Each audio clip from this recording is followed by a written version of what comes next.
Hello students, આપણે જોઈ રહ્યા છીએ ધોરણ 12નો કમ્પ્યુટર સબ્જેક્ટનું ચેપ્ટર નંબર 5 એમ કોમર્સનો પરિચય. હવે એની અંદર આજનો આપણો ટૉપિક છે ઇન્ટરનેટ સુરક્ષાના ભયસ્થાનો. એટલે કે ઇન્ટરનેટ દ્વારા જ્યારે પણ આપણે ડેટા ટ્રાન્સફર કરતા હોઈએ કાં તો ઇન્ટરનેટ દ્વારા કોઈક ડેટા મેળવતા હોઈએ, કંઈક મોકલતા હોઈએ, ત્યારે કઈ રીતે આપણી સિસ્ટમને નુકસાન થઈ શકે છે, એટલે કે નુકસાન થવાના મૂળ કારણો કયા કયા છે. તો એની અંદર આપણે જોવાના છે 5 કારણો. તો તમને કદાચ આની અંદરથી પહેલો એવો ક્વેશ્ચન પૂછાઈ શકે કે ઇન્ટરનેટ સુરક્ષાના ભયસ્થાનો કેટલા છે? તો એ છે 5. એની અંદર પહેલું છે દૂષિત કોડ, બીજું છે સ્નિફિંગ, ત્રીજું છે સેવાના અસ્વીકાર સ્વરૂપે આક્રમણ, ચોથું છે સાયબર જંગલિયાત અને પાંચમું છે છેતરપિંડી. હવે એક બીજી વસ્તુ તમે ખાસ યાદ રાખજો કે આ ગુજરાતી જે વર્ડ છે એ ગુજરાતી વર્ડના ઇંગ્લિશ વર્ડ પણ તમારે સાથે સાથે યાદ રાખવા પડશે, કારણ કે ઘણીવાર તો તમને આની અંદરથી ખાલી ઇંગ્લિશ વર્ડ પણ પૂછાય છે, ગુજરાતી વર્ડ લખેલો જ નથી હોતો એવું પણ થાય છે. એટલે સાથે સાથે તમારે ઇંગ્લિશ વર્ડ પણ યાદ રાખવા પડશે. તો એની અંદરથી પહેલું આપણું છે દૂષિત કોડ. તો દૂષિત કોડ એટલે કે મલિશિયસ કોડ, ખરાબ કોડ. એના નામ પરથી જ ખબર પડી જાય છે. તો આ દૂષિત કોડ એ બીજું કંઈ નહીં, આપણે એને વાયરસ કહી શકીએ છીએ. એવો કોડ કે જે આપણી સિસ્ટમમાં આવી જાય કે આપણા કમ્પ્યુટરમાં આવી જાય અને આપણા કમ્પ્યુટરને હાનિ પહોંચાડે, એને તમે કહી શકો દૂષિત કોડ અથવા તો મલિશિયસ કોડ. તો પહેલી જ તમને આની અંદરથી આની ડેફિનેશન પૂછાઈ શકે છે કે કમ્પ્યુટર કે સિસ્ટમને નુકસાન પહોંચાડતા કોડને શું કહેવાય? તો એને કહેવાશે દૂષિત કોડ અથવા તો મલિશિયસ કોડ. હવે તમને બીજું પૂછાય છે કે આ મલિશિયસ કોડ તમારા કમ્પ્યુટરમાં કઈ રીતે આવી શકે? તો એ કોઈક વાર જાતે જ આવી જાય છે, કોઈક આપણે વેબ પેજ ઓપન કરીએ તો ડાયરેક્ટ જ સક્રિય થઈ જાય છે, અથવા તો એવા કોઈક એડવર્ટાઇઝમેન્ટ હોય છે કે કોઈક એવું આપને દેખાતું હોય જે આપને હાઇલાઇટ કરે અને આપણે એના પર જો ક્લિક કરવા જઈએ તો પણ એ દૂષિત કોડ ઓટોમેટિક સક્રિય બને છે અને આપણા કમ્પ્યુટરમાં આવી શકે છે. એવી જ રીતે બીજું કે તમે કોઈક મેઇલ ઓપન કરો, જે મેઇલ તમને નથી ખબર કે કોણે મોકલ્યો છે, એકદમ અજાણ્યો છે, અને એ મેઇલ તમે ઓપન કરશો તો એની સાથે કોઈક અટેચમેન્ટ હશે, કંઈક જોડાણ હશે, તે પણ બની શકે કે વાયરસ હોય, અને જ્યારે પણ તમે એ મેઇલ ઓપન કરો એટલે તરત જ તમારા કમ્પ્યુટરમાં આવી જશે અને તમારા સિસ્ટમને નુકસાન પહોંચાડવાનું ચાલુ કરી દેશે. તો આ 3 રીતે, આના સિવાયની પણ ઘણી રીત છે, પણ હાલમાં આપણે આટલી યાદ રાખવાની છે. તો આટલી રીતે વાયરસ, દૂષિત કોડ આપણા કમ્પ્યુટરની અંદર આવી શકે છે. એ જ રીતે તમે એ ખાલી આપણા ફાઇલને નુકસાન જ નથી કરતું, પણ કોઈક વાર એવું પણ હોય છે કે આપણી માહિતીને ચોરી કરી લે છે, કાં તો આખી ફાઇલને જ નષ્ટ કરી દે, એ પણ પોસિબલ છે, કારણ કે એ વાયરસ જ છે અને વાયરસ આ કામ કરે જ છે, જે લગભગ તમે બધા જાણતા જ હશો. તો આ થયું આપણું દૂષિત કોડ. એકદમ ઇઝી છે અને આની અંદરથી 1-2 ક્વેશ્ચન ઘણીવાર બોર્ડમાં પણ પૂછાયા છે, તો પૂછાઈ શકે છે. ખાસ યાદ રાખજો, એનું ઇંગ્લિશ નેમ ઘણીવાર પૂછાય છે. એનું ઇંગ્લિશ નેમ છે મલિશિયસ કોડ. તો આ થયું આપણું દૂષિત કોડ. હવે નેક્સ્ટ વસ્તુ છે સ્નિફિંગ. હવે આ સ્નિફિંગનું ઇંગ્લિશ નામ પણ સ્નિફિંગ જ છે. તો હવે આ સ્નિફિંગ એટલે શું? તો સ્નિફિંગ એટલે કે ઇન્ટરનેટ વડે કોઈક કમ્પ્યુટર કે કોઈક રાઉટર દ્વારા આપણે જ્યારે ડેટાને મોકલતા હોઈએ ત્યારે એ આપણે માહિતી કોને મોકલીએ છીએ, કઈ માહિતી મોકલીએ છીએ, એ કોઈક માહિતી કોઈક વચ્ચે ત્રીજો વ્યક્તિ આવીને, ત્રીજો પાર્ટ આવીને એ આપણી માહિતી બધી જ જોઈ શકે અથવા તો લઈ શકે, એવું કોઈક વસ્તુ એ લગભગ તો આ કમ્પ્યુટરની અંદર કોમ્પ્યુટર પ્રોગ્રામ જ હોય છે. તો તમે કહી શકો કે ઇન્ટરનેટનો ઉપયોગ કરી કમ્પ્યુટર કે રાઉટર દ્વારા જે આપણે માહિતી મોકલવાના છીએ તે માહિતી જ્યાં પહોંચે ત્યાં સુધીની અંદર વચ્ચેથી એ માહિતીની નોંધ કોઈક બીજો પ્રોગ્રામ લઈ લે, તે પ્રોગ્રામને કહેવાશે સ્નીફર. ખાસ યાદ રાખજો કે જે પ્રોગ્રામ આ માહિતી ચોરશે એ પ્રોગ્રામને કહેવાશે સ્નીફર અને આખી પ્રોસેસને કહેવાશે સ્નિફિંગ. તો ઘણીવાર આ ક્વેશ્ચન પણ પૂછાય છે કે સ્નીફર કોને કહેવાય કાં તો સ્નિફિંગ કોને કહેવાય. તો ટૂંકમાં તમારે એટલું યાદ રાખવાનું કે કમ્પ્યુટરનો એવો કોઈક કોડ જે ઇન્ટરનેટ કાં તો કમ્પ્યુટર કાં તો રાઉટરનો યુઝ કરીને તમારી માહિતીની નોંધ રાખે અથવા તો માહિતી ચોરી લે, તેને કહેવાશે સ્નિફિંગ. એવી જ રીતે તમે આનું બેસ્ટ એક્ઝામ્પલ જો આપણે જોઈએ તો તમારા જે ટેલિફોન વાયર હોય છે એ ટેલિફોન વાયર સાથે ચેડા કરીને કોઈક વ્યક્તિ આપણા બધી જ વાતચીત સાંભળી શકે, તો એ જ વસ્તુ થશે સ્નિફિંગનું બેસ્ટ એક્ઝામ્પલ. એવું તો તમે કદાચ ઘણીવાર મૂવીમાં કે એમ તેમ પણ જોયું જ હશે કે જે આપણે વાતો કરતા હોઈએ તે બે વ્યક્તિ સિવાય વચ્ચે કોઈ ત્રીજી વ્યક્તિ પણ આવીને આપણી ટોટલી વાત સાંભળી શકે છે. તો એ જ આનું બેસ્ટ એક્ઝામ્પલ થયું. સ્નિફિંગ પણ એ જ વસ્તુ છે કે આપણા ડેટા વચ્ચે કોઈ ત્રીજું વ્યક્તિ આવીને ચોરી લેશે, કાં તો એના પર ધ્યાન રાખશે, કાં તો સાંભળી શકશે, કાં તો જોઈ શકશે. એ જ વસ્તુ સ્નિફિંગ કહેવાશે. હવે તમને એક બીજો પણ ક્વેશ્ચન પૂછાય છે કે સ્નિફરની મદદથી કઈ કઈ માહિતી વાંચી શકાય છે. તો સ્નિફરની મદદથી બની શકે કે આપણે કોઈકને ઇમ્પોર્ટન્ટ મેલ મોકલવાના હોય તે મેલ પણ કોઈ ત્રીજી વ્યક્તિ જોઈ શકે, કાં તો તમારો લોગિન આઈડી પાસવર્ડ એ પણ જોઈ શકે, એવી જ રીતે ક્રેડિટ કાર્ડ નંબર એ પણ કોઈ ત્રીજી વ્યક્તિ જોઈ શકે. તો આ બધી જ વસ્તુ થશે સ્નિફિંગનું એક્ઝામ્પલ. તો આ સ્નિફિંગ પણ ઘણીવાર પૂછાય છે, યાદ રાખજો. હવે એવી જ રીતે આપણું ત્રીજું છે સેવાના અસ્વીકાર સ્વરૂપે આક્રમણ, એટલે કે ડિનાયલ ઓફ સર્વિસ એટેક. એટલે કે તમે એવું ક્યારેક જોયું હશે કે તમે જો તમારા લાઇટ બિલ ના ભરો, એનો અમુક ટાઈમ નીકળી જાય તો જે ઇલેક્ટ્રિશિયન હશે તે આવીને તમારો વાયર કટ કરી જશે. એટલે શું થશે કે તમે ઇલેક્ટ્રિસિટી વાપરી નહીં શકો. તો બસ આ જ એનું બેસ્ટ એક્ઝામ્પલ થયું સેવાના અસ્વીકાર સ્વરૂપે આક્રમણ. હવે અહીંયા કોઈ ઇલેક્ટ્રિસિટી નથી, પણ અહીંયા કમ્પ્યુટરની વાત છે. એટલે કમ્પ્યુટરની વાત છે એટલે તમે વિચારી શકો કે કાં તો કમ્પ્યુટર નેટવર્ક હશે, કાં તો કમ્પ્યુટર સિસ્ટમ હશે. તો એ જ વસ્તુ છે, કોઈ કમ્પ્યુટર સિસ્ટમ કાં તો કમ્પ્યુટર નેટવર્ક એને કોઈ ત્રીજી વ્યક્તિ આવીને એવી રીતે ફેરવી દે કે જેથી તમે એ સિસ્ટમનો યુઝ જ ના કરી શકો, કાં તો તમારે જે કામ એ સિસ્ટમની અંદર કરવાનું હોય તે ના થઈ શકે. તો એ કહેવાશે સેવાના અસ્વીકાર સ્વરૂપે આક્રમણ. એટલે કે ઉપયોગકર્તા માટે એ સિસ્ટમ જ આખી નિરુપયોગી બનાવી દેશે. એનું કંઈ કામ જ નહીં થાય તો એ સિસ્ટમ કોઈ કામની જ નથી. એવી જ રીતે એ સિસ્ટમની અંદર બની શકે કે કોઈક કમ્પ્યુટર હોય, કાં તો કોઈક નેટવર્કનું જોડાણ પણ હોઈ શકે, કાં તો કોઈક મેલ પણ હોઈ શકે, કાં તો કોઈક એવી વેબસાઇટ પણ હોઈ શકે કે એ વેબસાઇટની અંદરના જ ડેટા આખા ચેન્જ થઈ જાય, કાં તો એ વેબસાઇટને જ બંધ કરી દે. બની શકે કે કોઈક બેંકની પણ વેબસાઇટ હોય જે એના ગ્રાહક સુધી બધી માહિતી પહોંચાડતું હોય. હવે એ વેબસાઇટ જ જો બંધ થઈ જાય તો એ માહિતી આપણા સુધી પહોંચવાની જ નથી, તો એ કંઈ કામનું જ નથી. તો આવી રીતે જે એટેક થશે તે એટેકને કહેવાશે ડિનાયલ ઓફ સર્વિસ એટેક.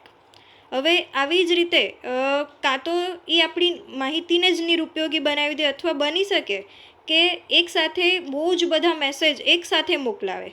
તમે પણ એટલું તો જાણી જ શકો છો કે એકસાથે બહુ જ બધા મેસેજ આવી જાય તો કોઈ પણ સિસ્ટમ સ્લો તો પડી જ જાય છે. ને સ્લો પડી જાય અને બની શકે કોઈક વાર તો એ ડેટા પણ ટ્રાન્સફર કરતી બંધ થઈ જાય. તો આ પણ કહેવાશે ડિનાયલ ઓફ સર્વિસ એટેક. આની અંદરથી તમને ક્વેશ્ચન આની ડેફિનેશન પૂછાશે કે ડિનાયલ ઓફ સર્વિસ એટેક કોને કહેવાય. કાં તો લખેલું હશે કે ઉપયોગકર્તા માટે નિરુપયોગી બને તે પ્રકારે સિસ્ટમ કે નેટવર્કને બંધ કરી દેવામાં આવે તો તેને શું કહેવાશે.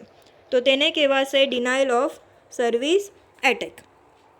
એવી જ રીતે હવે બીજું છે સાયબર જંગાલિયાત. પહેલી વાત તો આ નામ સાંભળીને આપને થોડું સ્માઇલ ફેસ પર તો આવી જાય તેવું છે. હવે તમારે યાદ રાખવાનું છે આનું પણ ઘણીવાર ઇંગ્લિશ વર્ડ પૂછાય છે. ગુજરાતી બિલકુલ લખેલો નથી હોતો, ખાલી ઇંગ્લિશ વર્ડ જ લખેલો હોય છે, એવું પણ પોસિબલ છે. તો સાયબર જંગાલિયાત એટલે કે સાયબર વેન્ડાલિઝમ. હવે જંગાલિયાત એવો વર્ડ પરથી આપણે એટલું તો કહી શકીએ કે કંઈક વસ્તુ ભાંગતોડ કરતું હશે, કાં તો કંઈક બગાડી નાખતું હશે. તો આની ડેફિનેશન પણ એવી જ છે કે કોઈક વેબસાઇટ હોય તે વેબસાઇટ પર કરવામાં આવતી ઇલેક્ટ્રોનિક ભાંગફોડિયા પ્રવૃત્તિ. હવે ઇલેક્ટ્રોનિક ભાંગફોડિયા પ્રવૃત્તિ એટલે શું? તો એટલે બીજું કંઈ નહીં કે વેબસાઇટની અંદર જે આપણા ડેટા હોય તે આપણા ડેટાના બદલે કોઈક બીજા જ ડેટા મૂકી દે. એટલે કે વિચારો કે તમે ઓપન કરી છે IRCTCની વેબસાઇટ. IRCTCની વેબસાઇટ મીન્સ કે ભારતીય રેલવેની વેબસાઇટ. હવે એ વેબસાઇટની અંદર જે રેલવેના ઓરિજિનલ ડેટા છે તે ઓરિજિનલ ડેટાની બદલે કોઈક બીજા જ ડેટા મૂકી દે. ધારો કે એ રેલવેની વેબસાઇટ છે તો મૂકી દે કોઈક બસનું અંદર કંઈક વસ્તુ, તો એ વેબસાઇટ તો કોઈ કામની જ નથી. તો આ વસ્તુને કહેવામાં આવશે સાયબર જંગલિયાત અથવા તો સાયબર વેન્ડાલિઝમ. આ સાયબર વેન્ડાલિઝમ તો લગભગ બધી જ એક્ઝામમાં અત્યાર સુધીમાં પૂછાઈ જ ગયું છે, એટલે ખાસ યાદ રાખજો. એની અંદરથી ડેફિનેશન પણ તમને આ જ રીતે પૂછાશે કે હયાત વેબસાઇટ કાં તો કોઈક ડેટા પર કરવામાં આવતી ઇલેક્ટ્રોનિક ભાંગફોડિયા પ્રવૃત્તિ એટલે શું. તો તો કે સાયબર જંગલિયાત. અથવા બીજી રીતે ક્વેશ્ચન પૂછાય તો મૂળભૂત એટલે કે મૂળ વિગતોને પોતાની વિગતો સાથે બદલી નાખવાની જે પ્રવૃત્તિ છે તેને શું કહેવાય? તો તેને પણ કહેવાશે સાયબર જંગલિયાત. એ જ રીતે તમને આપણે આની આગળના ટોપિકમાં જોઈ ગયા હતા અખંડિતતા. અખંડિતતા એટલે શું? તો તમે કહી શકો કે અખંડિતતા એ વસ્તુની ખાતરી આપે છે કે આપણે જે માહિતી મોકલાવી છે તે માહિતીમાં કોઈ જ પ્રકારનો ચેન્જ થયો નથી. તો હવે આ વસ્તુ સાયબર જંગલિયાતની તો આખી ઊંધી જ થઈ ગઈ. એટલે તમે કહી શકો કે આ સાયબર જંગલિયાત તે અખંડિતતાનું ઉલ્લંઘનનું ઉદાહરણ છે. તો ઘણીવાર આ ક્વેશ્ચન પણ પૂછાય છે કે અખંડિતતાનું ઉલ્લંઘન કરતો ઇન્ટરનેટ સુરક્ષાના ભય સ્થાનોનો કયો મુદ્દો છે? તો એની અંદર આવશે સાયબર જંગલિયાત. ખાસ યાદ રાખજો, આ પણ ઘણીવાર પૂછાય છે. તો આવી જ રીતે તમે એ પણ જોયું હશે કે કોઈક ફોટો છે, તસવીર છે, તે ફોટાને તમે કોઈકને મોકલાવતા હોય તો બની શકે કે એ ફોટા પર કંઈક એડિટિંગ કરીને એ સામેવાળા સુધી પહોંચે, જે મેઇન ફોટો છે તે ના પહોંચે. તો તે પણ એક્ઝામ્પલ થશે સાયબર જંગલિયાતનું. એવી જ રીતે કોઈક બીજું એક્ઝામ્પલ જોઈએ તો એનું બીજું એક્ઝામ્પલ તમે એ પણ કહી શકો કે વેબસાઇટનું નામ જ બદલી નાખે. હવે IRCTC વેબસાઇટ છે તો એને કોઈક એવા હેકર આવે કે IRCTCની બદલે એનું નામ જ કંઈક બીજું નાખી દે, તો પણ આપણે જે માહિતી જોઈએ છે તે તો આપણને મળવાની જ નથી. તો એ પણ એનું એક્ઝામ્પલ થશે સાયબર જંગલિયાતનું. તો કદાચ તમને આ રીતે પણ પૂછાય કે નીચેનામાંથી કયા સાયબર જંગલિયાતના એક્ઝામ્પલ છે?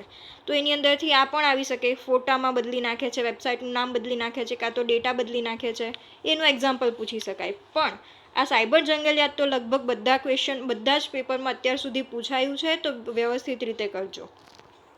એ જ રીતે હવે આપણે નેક્સ્ટ જોઈએ છેતરપિંડી. હવે આ છેતરપિંડીનું તો મોસ્ટલી નામ ઇંગ્લિશમાં જ લખેલું હોય છે જો પેપરમાં પૂછાય તો છેતરપિંડી એટલે છે સ્પૂફિંગ. ખાસ યાદ રાખજો, છેતરપિંડીનું નામ છે સ્પૂફિંગ. એ તમને ઘણીવાર પૂછાય છે. તો હવે આ છેતરપિંડી એટલે શું? તો છેતરપિંડી એટલે કે કોઈકની વેબસાઇટ છે, ધારો કે એમેઝોને કોઈક વેબસાઇટ બનાવી છે. હવે હું એ વેબસાઇટ પર મારી પોતાની વેબસાઇટ મૂકી દઉં, એનું નામ હશે એમેઝોન જ, એટલે કે તમે જે URL મારવાના તે હશે amazon.com જ. પરંતુ એ વેબસાઇટ જ્યારે હું ઓપન કરીશ ત્યારે એ એમેઝોનની પ્રોપર વેબસાઇટ ઓપન નહીં થાય, પણ મારી વેબસાઇટ ઓપન થશે. તો એને કહેવાશે છેતરપિંડી. એટલે કે જે વ્યક્તિને જે મળવું જોઈએ તે ના મળે અને એની બદલે મળશે બીજું જ કંઈક વસ્તુ. એટલે તમે કહી શકો કે અન્ય કોઈની વેબસાઇટ હોય તેને પોતાની વેબસાઇટ ગણાવવી, તો તે થશે છેતરપિંડી. આ પણ ઘણીવાર પૂછાય છે કે સ્પૂફિંગ કોને કહેવાય, કાં તો પછી લખેલું હશે કે અન્ય કોઈની વેબસાઇટને પોતાની વેબસાઇટ ગણાવવી, તો આને શું કહેવાય? તો એની અંદર નીચે જે ઓપ્શન હશે તે ઓપ્શનની અંદર કદાચ બની શકે ખાલી સ્પૂફિંગ જ લખેલું હોય, છેતરપિંડી ના પણ લખેલું હોય. તો એ તમારે યાદ રાખવું પડશે.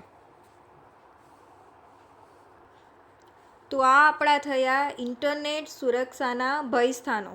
ખાસ યાદ રાખજો, આ 5માંથી એક ક્વેશ્ચન તો લગભગ બોર્ડમાં પૂછાય જ છે, તો તમારે વ્યવસ્થિત રીતે કરવાનું છે આ વસ્તુ. હવે એવી જ રીતે આપણે જોઈએ તો ઇન્ટરનેટ સુરક્ષાના ઉપાયો. હવે અત્યાર સુધી આપણે જોયા કે કઈ રીતે એટેક થઈ શકે આપણા ડેટા પર. તો હવે જોવાનું છે કે ડેટા પર જે એટેક થાય છે એટેક ના થાય, કાં તો એ એટેકને અટકાવવા માટેના પગલાં કયા. તો એની અંદર સૌથી પહેલું તો છે એન્ટીવાયરસ, બીજું છે ફાયરવોલ, ત્રીજું છે ડિજિટલ સર્ટિફિકેટ, ચોથું છે સાંકેતિકરણ અને પાંચમું છે સિક્યોર સોકેટ લેયર. તો આની અંદરથી પણ પહેલો તો એવો ક્વેશ્ચન પૂછાઈ શકે કે ઇન્ટરનેટ સુરક્ષાના ઉપાયો કેટલા છે? તો 5 છે અને કયા છે એ પણ પૂછાઈ શકે, જે આપણે જોયું છે. તો હવે એની અંદરથી પહેલો ઉપાય છે એન્ટીવાયરસ સોફ્ટવેર. હવે લગભગ તો બધાને ખબર જ હશે એન્ટીવાયરસ સોફ્ટવેર એટલે શું. સૌથી પહેલાં તો એન્ટીવાયરસ સોફ્ટવેર એક કમ્પ્યુટર પ્રોગ્રામ જ છે, જેનું કામ શું છે? તો એનું કામ છે વાયરસ, વોર્મ, ટ્રોજન હોર્સ. હવે આ વાયરસ, વોર્મ અને ટ્રોજન હોર્સ એ શું છે? તો એ એક વાયરસના પ્રકાર જ છે, દૂષિત કોડના પ્રકાર જ છે. એ કઈ રીતે આપણી સિસ્ટમને કેવી રીતે નુકસાન પહોંચાડે, કેવી રીતે આપણા કમ્પ્યુટરમાં આવે, તેના કારણે બધા અલગ પડે છે. એના માટેના બધા ટાઈપ છે. તો આ વાયરસ, વોર્મ અને ટ્રોજન હોર્સને આ એન્ટીવાયરસનું જે સોફ્ટવેર છે એ કાં તો શોધી કાઢે છે, અટકાવે છે, કાં તો આવતા અને કાં તો એને ડિલીટ કરી દે છે. આ જ એન્ટીવાયરસનું મેઇન કામ છે. તો એન્ટીવાયરસને સૌથી પહેલાં તો આપણા કમ્પ્યુટરની અંદર ઇન્સ્ટોલ કરવું પડે છે. એકવાર ઇન્સ્ટોલ કરી દો એટલે પછી તમારી સિસ્ટમમાં જે વાયરસ હશે તેને શોધીને દૂર કરશે. એક તમને બીજો પણ ક્વેશ્ચન પૂછાય છે કે આ વાયરસ, વોર્મ અને ટ્રોજન હોર્સ એ તમારી સિસ્ટમ સાથે શું કરે છે? તો તમે કહી શકો કે કાં તો એ તમારી સિસ્ટમને નષ્ટ જ કરી દે, એટલે બની શકે કે તમારી ઓએસમાં જ કંઈક પ્રોબ્લેમ થઈ જાય, કાં તો તમારી સિસ્ટમ ધીમી પડે. એ તો આપણે લગભગ ઘણી બધી વાર જોઈએ જ છીએ કે ને ઘણી બધી વાર બોલીએ જ છે કે મારું કમ્પ્યુટર કે મારા ફોનની અંદર બહુ બધા વાયરસ આવી ગયા છે અને ધીમું પડી ગયું છે. એ જ રીતે બની શકે કે તમારા હાર્ડવેરને પણ નુકસાન કરી શકે. તો એ બધું વસ્તુ વાયરસ, વોર્મ અને ટ્રોજન હોર્સ કરી શકે છે. પછી તમને એક બીજો પણ ક્વેશ્ચન પૂછાય છે કે આ વાયરસ તમારા કમ્પ્યુટરની અંદર આવવા માટેનું સૌથી સરળ માધ્યમ કયું છે, એટલે કે મોસ્ટલી કઈ રીતે આવે છે? તો મોસ્ટલી આવવા માટે સૌથી પહેલું તો કારણ આપણે કહી શકીએ કે પેનડ્રાઈવ. જો તમે એક કમ્પ્યુટરમાં વાયરસ હશે, તે કમ્પ્યુટરમાં જો તમારી પેનડ્રાઈવ નાખી હશે અને તે પેનડ્રાઈવ તમારા કમ્પ્યુટરમાં નાખશો તો એવા વાયરસ હશે જે ડાયરેક્ટ જ તમારા કમ્પ્યુટરમાં પણ આવી શકે. પરંતુ આપણી બુકની અંદર એના માટેનું સૌથી સરળ માધ્યમ દર્શાવ્યું છે ઈમેલ. એટલે કે જ્યારે પણ તમે એવા કોઈક ઈમેલ જુઓ કે જે મેલ આઈડી તમે નથી જોયો કે તમારા કોઈ જાણીતો નથી, તો એ મેલને તમે બની શકે ત્યાં સુધી ઓપન ના કરો, અથવા તો એ મેલ સાથે જે એટેચમેન્ટ હોય તે ઓપન ના કરો, કારણ કે ઘણીવાર બની શકે છે કે વાયરસ હોય છે અને પછી તમારી એ સિસ્ટમને નુકસાન પહોંચાડે. એ જ રીતે મેલ સાથે કોઈક ચિત્ર હોય, કોઈક ઓડિયો હોય, કોઈક વિડીયો હોય, તેની સાથે પણ તમારા કમ્પ્યુટરની અંદર વાયરસ આવી શકે છે. ને એક બીજું તમને ક્વેશ્ચન પૂછાય છે કે એન્ટીવાયરસ સોફ્ટવેરને નિયમિત રીતે શું કરતા રહેવું જોઈએ? તો એ બધા તમે જાણો જ છો કે કોઈ પણ એન્ટીવાયરસ સોફ્ટવેર હોય તો એના ટાઈમ પતે એટલે અપડેટ તો કરવું જ પડે છે. તો આવો ક્વેશ્ચન પણ પૂછાય છે, ખાસ ધ્યાનમાં રાખજો. હવે આપણે નેક્સ્ટ જોઈએ તો ફાયરવોલ. હવે એનું નામ જ છે ફાયરવોલ. હવે વોલ છે એટલે તમે એવું કંઈક વિચારતા હશો કે વોલ એટલે દિવાલ.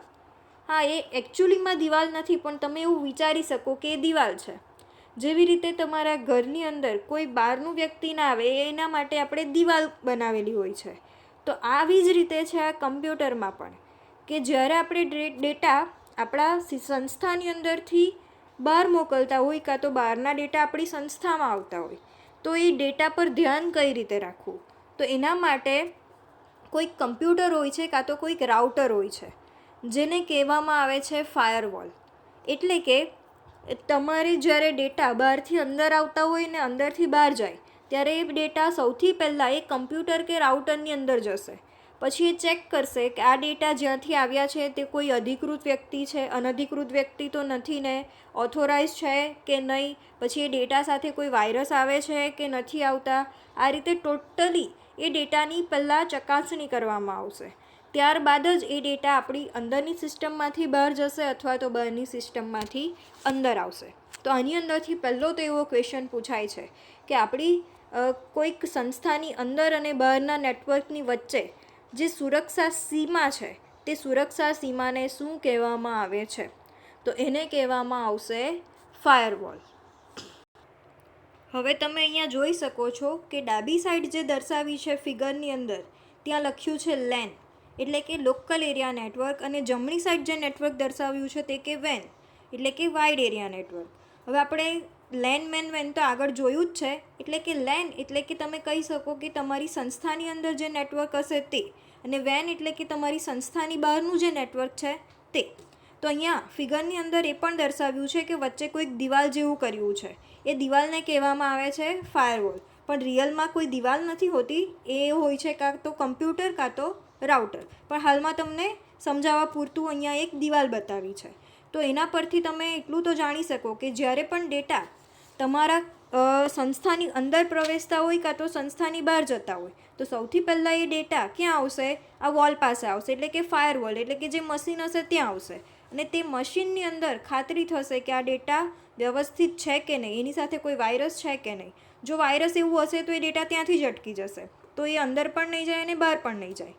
તો આ ફિગર પરથી એટલું જ મારે કહેવાનું છે કે ડેટા અંદર આપણી સંસ્થાની અંદર આવે અથવા તો બહાર જાય, તે ડેટા સૌથી પહેલાં તો ચેક થશે ફાયરવોલની અંદર, ખાસ યાદ રાખજો, ફાયરવોલ એટલે કોઈ દિવાલ નથી, એક મશીન છે. એ મશીન બની શકે કે કમ્પ્યુટર પણ હોય, કાં તો કોઈ રાઉટર હોય, જે ચેક કરે છે કે આપણા ડેટા વ્યવસ્થિત છે કે નહીં. તો તમને આની અંદરથી એવો ક્વેશ્ચન પૂછાઈ શકે છે કે સંસ્થાના નેટવર્ક અને બહારની દુનિયા વચ્ચે સામાન્ય રીતે ઉપયોગમાં લેવાતી નેટવર્કની સુરક્ષા સીમાને શું કહેવામાં આવે છે? તો તેને કહેવામાં આવે છે ફાયરવોલ. હવે તમને એ પણ પૂછાય છે કે ફાયરવોલનો મુખ્ય હેતુ કયો છે? તો એનો મુખ્ય હેતુ છે અનધિકૃત વ્યક્તિ એટલે કે અનઓથોરાઇઝ વ્યક્તિને આપણી સંસ્થાના ડેટાથી દૂર રાખવી. બરાબર છે. તો આ રીતે પણ તમને કદાચ ક્વેશ્ચન પૂછાઈ શકે. ખાસ યાદ રાખજો, આ ટોપિક એક્ઝામની માટે મોસ્ટ ઇમ્પોર્ટન્ટ છે, તો કોઈ પણ રીતે ક્વેશ્ચન પૂછાઈ શકે તમને. એ જ રીતે હવે આપણે નેક્સ્ટ જોઈએ તો ડિજિટલ સર્ટિફિકેટ. હવે આપણે આગળ પણ જોયું હતું કે ડિજિટલ સર્ટિફિકેટ એટલે શું? તો કે ડિજિટલ સર્ટિફિકેટ એટલે એક સર્ટિફિકેટ આપે છે આપને, જે હશે એક PDF ફાઇલ, અને એ ફાઇલને કોઈક આપણી જે ડેટાની ફાઇલ છે તેની સાથે એટેચ કરવામાં આવે છે અને જ્યાં આપણે મોકલવી હોય ત્યાં સુધી મોકલવાની હોય છે આપણે. તો આ ડિજિટલ સર્ટિફિકેટનો સૌથી મેઇન યુઝ કયો? તેનો મેઇન યુઝ છે કે આપણી માહિતી જે આપણે મોકલાવીએ છીએ તે માહિતી અધિકૃત જ છે તેની ખાતરી આપે છે. એટલે કે આપણે માહિતી મોકલાવીએ છીએ તો આપણે એ જ્યાં પણ મોકલાવાની છે તે સિસ્ટમના અધિકૃત વ્યક્તિ જ છે તેની ખાતરી આપે છે. તો આ ડિજિટલ સર્ટિફિકેટ આપને કોણ આપે છે? તો સૌથી પહેલાં તો આ ડિજિટલ સર્ટિફિકેટ એ કોઈ ત્રીજો વ્યક્તિ જ આપશે. જે 2 વ્યક્તિ વેબસાઇટનો યુઝ કરે છે તેના સિવાયનો કોઈ ત્રીજો વ્યક્તિ, એટલે કે તમે કહી શકો વિશ્વસનીય ત્રાહિત પક્ષ, એટલે કે ટ્રસ્ટેડ થર્ડ પાર્ટી. જેવી રીતે આગળ પણ આવી ગયું છે, તમને આ ફૂલ ફોર્મ પણ પહેલાં તો પૂછાઈ શકે કે TTPનું ફૂલ ફોર્મ શું છે? તો એનું ફૂલ ફોર્મ છે ટ્રસ્ટેડ થર્ડ પાર્ટી. તો આ ટ્રસ્ટેડ થર્ડ પાર્ટી એ એક આપણું આખું સર્ટિફિકેટ રેડી કરે છે, જેની અંદર કોઈક એ લોકોનો ક્રમ હોય છે, ધારકનું નામ હોય છે, પછી એ સર્ટિફિકેટ ક્યારે એક્સપાયર થાય છે તેની તારીખ હોય છે, પછી એ સર્ટિફિકેટ્સની સાથે આપણી સહી હોય છે, અને એ સર્ટિફિકેટ જે આપે છે તે સર્ટિફિકેટ આપનાર અધિકૃત પક્ષની પણ એની અંદર સાઇન હોય છે, જેના પરથી આપણે કહી શકીએ કે આ જ વસ્તુ મેં જ મોકલાવ્યું છે અને એ વસ્તુ અધિકૃત જ છે. એની સાથે કોઈ વાયરસ કે એવું કશું કંઈ નથી. તો તમને આની અંદરથી એવો પણ ક્વેશ્ચન પૂછાય છે કે TTP વડે જે સર્ટિફિકેટ અપાય છે તો તે ત્રાહિત પક્ષને શું કહેવામાં આવે છે? મીન્સ કે આ જે થર્ડ પાર્ટી દ્વારા આપને સર્ટિફિકેટ આપવામાં આવે છે તો એ થર્ડ પાર્ટીને શું કહેવામાં આવે છે? તો એ થર્ડ પાર્ટીને કહેવામાં આવશે સર્ટિફિકેશન ઓથોરિટી. હવે આ CAનું ફૂલ ફોર્મ પણ તમને કદાચ પૂછાઈ શકે. પણ આની અંદરથી ખાસ એટલું યાદ રાખજો કે આ ડિજિટલ સર્ટિફિકેટ એ કોઈક થર્ડ પાર્ટી દ્વારા જ આપવામાં આવે છે અને એને કહેવાય છે CA એટલે કે સર્ટિફિકેશન ઓથોરિટી. અને આ ડિજિટલ સર્ટિફિકેટને કઈ રીતે મોકલાય એ મેં તમને આગળ પણ કીધું છે કે આપણી ફાઇલની જોડે અટેચ કરીને મોકલવામાં આવે છે, જેના પરથી સાબિત થાય છે કે આ ફાઇલ અધિકૃત જ છે, તેની સાથે કોઈ ચેડા કરવામાં આવ્યા નથી. તો એ જ રીતે આપણો નેક્સ્ટ ટોપિક છે સાંકેતિકરણ. હવે આ ટોપિક પણ આગળ આવી ગયો હતો, પણ મેં કીધું હતું કે આપણો નેક્સ્ટ ટોપિક આવે છે ત્યારે આપણે ડિટેલમાં ચર્ચા કરીશું. તો હવે આપણો એ નેક્સ્ટ આવી ગયો છે, હવે આપણે એને ડિટેલમાં જોવાનું છે. સૌથી પહેલાં તો આનું પણ તમારે ઇંગ્લિશ નામ યાદ રાખવું પડશે. સાંકેતિકરણ એટલે કે ક્રિપ્ટોગ્રાફી. હાલમાં સાંકેતિકરણનો સૌથી વધારે યુઝ કરનારા કોઈ હોય ડેઇલી લાઈફમાં તો તે છે સૈનિકો. જ્યારે એ ગુપ્ત ડેટા એકબીજાને મોકલાવતા હોય ત્યારે આ સૌથી વધારે ક્રિપ્ટોગ્રાફીનો યુઝ કરે છે. તો સૌથી પહેલાં તો આ ક્રિપ્ટોગ્રાફી એટલે શું? તો ક્રિપ્ટોગ્રાફી એટલે કે માહિતી જે આપણી ઓરિજિનલ માહિતી છે તેને એ સ્વરૂપમાં ફેરવી દેવી કે જેથી એને વાંચી ના શકાય, કાં તો એ માહિતીને જ બદલી નાખવાની કે એનો મિનિંગ જ બદલાઈ જાય. તો તેને કહેવામાં આવશે સાંકેતિકરણ. અહીંયા પણ મેં ડેફિનેશન લખી જ છે કે માહિતીને અવાચ્ય રૂપમાં ફેરવી સુરક્ષિત રાખવાની કળાને શું કહેવામાં આવે છે? સાંકેતિકરણ. તો હવે આ સાંકેતિકરણ કઈ રીતે થાય છે? માહિતીને આપણે અવાચ્ય સ્વરૂપમાં તો ફેરવવાની જ છે, પણ એ પાછી જેને મોકલવાની છે તે પાછી ઓરિજિનલ માહિતી કઈ રીતે મેળવે, તો તેને આખી આ પ્રોસેસ કઈ રીતે થાય છે એ આપણે જોવાની છે. હવે તમે અહીંયા જોઈ શકો છો કે કોઈકને મારે મેસેજ મોકલાવવાનો છે, હાઉ આર યુ, અને આ મેસેજને મારે એન્ક્રિપ્ટ કરવાનો છે, એટલે કે ક્રિપ્ટોગ્રાફીનો યુઝ કરવાનો છે. તો અહીંયા જે એક્ઝામ્પલ આપેલું છે તે એક્ઝામ્પલ આપણી બુકનું જ છે.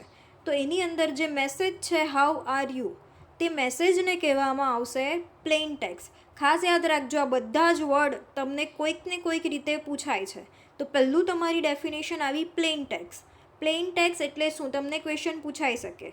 તો જે તમારો ઓરિજિનલ મેસેજ હશે તેને કહેવામાં આવશે પ્લેન ટેક્સ્ટ. હવે આ ટેક્સ્ટને મેં કોઈ કીની મદદથી આખું બદલી નાખ્યું છે. તમે નીચે જોઈ શકો છો જે હાઇફર ટેક્સ્ટ લખેલું છે તે મેસેજ. હવે તે મેસેજ પરથી તમે કહી શકો ખરા કે આ મેસેજ હાઉ આર યુ જ છે? ના. જો તમને એના માટેની કી ના ખબર હોય કે આ મેસેજ કઈ રીતે એન્ક્રિપ્ટ કર્યો છે, તો તમે એ નહીં કહી શકો કે આ મેસેજ હાઉ આર યુ જ છે. તો હવે એના માટે એક કી યુઝ કરી છે કે એચ છે તેને આઈથી બદલી દીધો છે, ઓ છે તેને પીથી, ડબલ્યુ છે તેને એક્સથી, એ છે તેને બીથી. તો તમને ખબર પડી ગઈ હશે કે એના માટેની કી કઈ છે. તો એના માટેની કી છે કે જે ABCDના આલ્ફાબેટ છે તેને એક એક વધારી દો, એટલે કે એચની બદલે આઈ કરી દો, ઓની બદલે પી કરી દો. તો એ જે મેસેજ બની ગયો તે મેસેજને જો આપને આ કી ના ખબર હોય તો ખબર નહીં પડે કે આ હાઉ આર યુનો જ મેસેજ છે. તો આ જે સિક્રેટ કી છે તેના ઉપરથી જ આપણે સાંકેતિકરણ કરી શકીએ છીએ. એક હવે બીજો ક્વેશ્ચન આની અંદરથી પૂછાય તેવો કે સાયફર ટેક્સ્ટ કોને કહેવાય? તો જે મૂળ લખાણને અવાચ્ય સ્વરૂપમાં ફેરવાઈ ગયા બાદના જે લખાણ છે તેને કહેવામાં આવશે સાયફર ટેક્સ્ટ. એટલે કે અવાચ્ય જે લખાણ છે તેને કહેવામાં આવશે સાયફર ટેક્સ્ટ. ખાસ યાદ રાખજો, પ્લેન ટેક્સ્ટ એટલે કે ઓરિજિનલ મેસેજ, અને સાયફર ટેક્સ્ટ એટલે કે જે આપણે એને અવાચ્ય સ્વરૂપમાં ફેરવ્યું છે તે ટેક્સ્ટ. હવે તમને એક બીજો પણ આની અંદરથી ક્વેશ્ચન પૂછાય છે કે એન્ક્રિપ્શન કોને કહેવાય? તો એન્ક્રિપ્શન એટલે કે તમે જે પ્લેન લખાણને સાયફર ટેક્સ્ટમાં ફેરવો છો એ આખી પ્રોસેસ. ખાસ યાદ રાખજો, પ્લેન લખાણને સાયફર ટેક્સ્ટમાં ફેરવવાની પ્રોસેસને શું કહેવામાં આવશે? એન્ક્રિપ્શન. એન્ક્રિપ્શન એટલે પણ સાંકેતિકરણ. ખાસ યાદ રાખજો, એના ગુજરાતી વર્ડ અને ઇંગ્લિશ વર્ડ તમે એની અંદર આ ચેપ્ટરમાંથી ઘણા ગૂંચવાઈ જશો. સાંકેતિકરણ એટલે એન્ક્રિપ્શન પણ કહેવાય છે અને ક્રિપ્ટોગ્રાફી પણ કહેવાય છે. તો તમને ક્વેશ્ચન પૂછાઈ શકે કે સાંકેતિકરણ એટલે શું? તો એનો આન્સર આવશે કે જે પ્લેન ટેક્સ્ટ છે તેને સાયફર ટેક્સ્ટમાં કોઈ કીનો યુઝ કરીને ફેરવવાની જે રીત છે તેને કહેવામાં આવશે એન્ક્રિપ્શન. તે જ રીતે હવે એનું ઉલટું એટલે કે ડિક્રિપ્શન એટલે કે બિન સાંકેતિકરણ. તો લગભગ તમને ખબર પડી જ ગઈ હશે કે સાયફર ટેક્સ્ટને પ્લેન ટેક્સ્ટમાં ફેરવવાની જે પ્રોસેસ છે, પદ્ધતિ છે, તેને કહેવામાં આવશે ડિક્રિપ્શન એટલે કે બિન સાંકેતિકરણ. તો ખાસ યાદ રાખજો, આ ટોપિકની અંદરથી તમને plain text, cipher text, encryption, decryption અને સાંકેતિકરણ એટલે કે ક્રિપ્ટોગ્રાફી. તો ક્રિપ્ટોગ્રાફી એટલે કે સાયફર ટેક્સ્ટને પ્લેન ટેક્સ્ટમાં ફેરવવું અને પ્લેન ટેક્સ્ટને સાયફર ટેક્સ્ટમાં ફેરવવું, આખી જે પ્રોસેસ છે તેને કહેવામાં આવશે ક્રિપ્ટોગ્રાફી. ખાસ યાદ રાખજો, આ 4 કે 5 વર્ડ ઘણીવાર બોર્ડની અંદર પૂછાય છે, તો તમારે વ્યવસ્થિત રીતે યાદ રાખવાનું છે. હવે આ સાંકેતિકરણની અંદર એટલું જ નથી કે કોઈ ડેટાને, કોઈ ટેક્સ્ટને કોઈ બીજા ટેક્સ્ટથી બદલી દેવા, પણ સાંકેતિકરણમાં એવું પણ થઈ શકે છે કે તમારી કોઈ ઇમેજ હોય, તમારો કોઈ વિડીયો હોય, તમારો કોઈ ઓડિયો હોય, એની અંદર પણ તમારા ડેટાને છુપાવવામાં આવે છે અને એ ડેટાને કોઈક અલ્ગોરિધમ વડે છુપાવવામાં આવે છે અને સામે કોઈક ડિક્રિપ્શન માટેનું પણ અલ્ગોરિધમ હોય છે. તે અલ્ગોરિધમ વડે ડેટાને ફરી પાછા મેળવવામાં આવે છે. તો જે હાલમાં વધારે યુઝ થાય છે, જે મિલિટરીવાળા યુઝ કરે છે, તે બની શકે કે કોઈક વિડીયો ઓડિયો દ્વારા પણ કરતા હોય અથવા તો કોઈ ટેક્સ્ટ દ્વારા પણ કરતા હોય.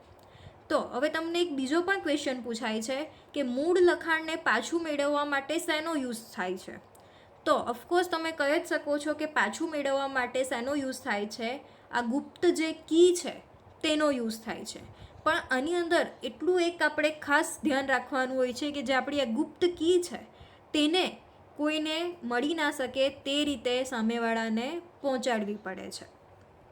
અને તમને એવું પણ કદાચ ક્વેશ્ચન પૂછાઈ શકે છે કે સાંકેતિકરણને શેના દ્વારા પાછું મેળવી શકાય છે? એટલે કે સાંકેતિકરણ દ્વારા જે આપણે ડેટા બદલી દીધા છે તે ડેટાને શેના દ્વારા મેળવી શકાય છે? તો આપણે જોયું જ છે તેને મેળવી શકાય છે બિનસાંકેતિકરણ એટલે કે ડિક્રિપ્શન દ્વારા. તો લગભગ હવે સાંકેતિકરણ ક્રિપ્ટોગ્રાફી પણ તમને ખબર પડી જ ગઈ હશે. હવે આપણે નેક્સ્ટ જોઈએ સિક્યોર સોકેટ લેયર. હવે આની અંદરથી પહેલો ક્વેશ્ચન પૂછાય છે તેવો કે SSL નું પૂરું નામ જણાવો. તો એનો પહેલો આન્સર આવશે સિક્યોર સોકેટ લેયર. હવે SSL શું છે? તો સૌથી પહેલાં તો SSL એ એક પ્રોટોકોલ છે. હવે આપણે આગળ જોયું જ હતું કે પ્રોટોકોલ એટલે કે કોઈક નિયમોનો સમૂહ, અને મોસ્ટલી જે પ્રોટોકોલ હોય છે તે નેટવર્ક સાથે કનેક્ટેડ હોય છે. તો આમાં પણ એવું જ કંઈક છે કે SSL એ શેના માટેનો સૌથી પહેલાં તો એ પ્રોટોકોલ છે. તો આ પ્રોટોકોલ દ્વારા આપણી વેબસાઇટ સુરક્ષિત જ છે તેની ખાતરી કરાવવા માટે SSLનો યુઝ થાય છે. હવે આની અંદરથી પહેલો ક્વેશ્ચન પૂછાય તેવો કે ઇન્ટરનેટ પરના વેબ વ્યવહારોને સુરક્ષા માટે કયા પ્રોટોકોલનો યુઝ થાય છે? આ ક્વેશ્ચન લગભગ હાલમાં જ જે એક્ઝામ લેવાઈ છે બોર્ડની તેની અંદર પૂછાયો હતો. તો તે પ્રોટોકોલ છે SSL એટલે કે સિક્યોર સોકેટ લેયર. હવે તમે નેટ પર ગૂગલમાં ઘણીવાર સર્ચ કરતા હશો તો તમે ઘણીવાર જોયું હશે કે જે વેબસાઇટની ઓરિજિનલ URL છે એની પહેલાં HTTP એવું કંઈક લખેલું હોય છે. HTTP એટલે કે પ્રોટોકોલ છે એક પ્રકારનો, બરાબર, જેનું ફૂલ ફોર્મ છે હાઇપર ટેક્સ્ટ ટ્રાન્સફર પ્રોટોકોલ, જે આપણે આગળ જોયો જ છે. હવે આ પ્રોટોકોલની સાથે પાછળ એક S એવું પણ લખેલું હોય છે, એટલે કે HTTPS એવું તમે જોયું હશે લખેલું. તો આ શેના માટે હોય છે? તો આ HTTPS એ ખાતરી કરે છે, એની અંદર જે S છે તે S છે આ સિક્યોર સોકેટ લેયરનો, જે ખાતરી કરાવે છે કે આ વેબસાઇટ છે તે સુરક્ષિત છે, અને જેની સુરક્ષા શેના દ્વારા પૂરી પાડવામાં આવી છે? SSL દ્વારા પૂરી પાડવામાં આવી છે. અથવા તો કોઈક વેબસાઇટને તમે ઓપન કરો ત્યારે જે અહીંયા મેં એક લોગો દર્શાવ્યો છે તે લોગો છે વેરીસાઇનનો લોગો, અને એ લોગો પણ પ્રોવાઈડ કરવામાં આવે છે SSL દ્વારા. એ લોગો તમે જોયો હશે કોઈક વાર તમે વેબસાઇટ ઓપન કરો ત્યારે. તો એ લોગો પણ જે પણ વેબસાઇટમાં હોય તે વેબસાઇટ પણ ખાતરીથી આપણે કહી શકીએ કે એ સુરક્ષિત જ છે, અને કોના દ્વારા સુરક્ષિત કરવામાં આવી છે? SSL દ્વારા. અને એ લોગો ઘણીવાર તમને એવો ક્વેશ્ચન પૂછાય છે કે જે વેબસાઇટ SSL દ્વારા સુરક્ષિત કરવામાં આવી હોય તે વેબસાઇટમાં શેનો લોગો હોય છે? તો તેના માટેનો લોગો હોય છે વેરીસાઇનનો લોગો. અને તમે જો એના પર ક્લિક કરો તો એના માટે જે સર્ટિફિકેટ પૂરું પાડવામાં આવ્યું હોય તે સર્ટિફિકેટની ટોટલી વિગત તમે એના દ્વારા જોઈ શકો છો. આ વસ્તુ રિયલ લાઈફમાં પણ પોસિબલ છે, એટલે તમારે જો કોઈક વાર જોવું હોય તો તમે આ વસ્તુ જોઈ શકો છો.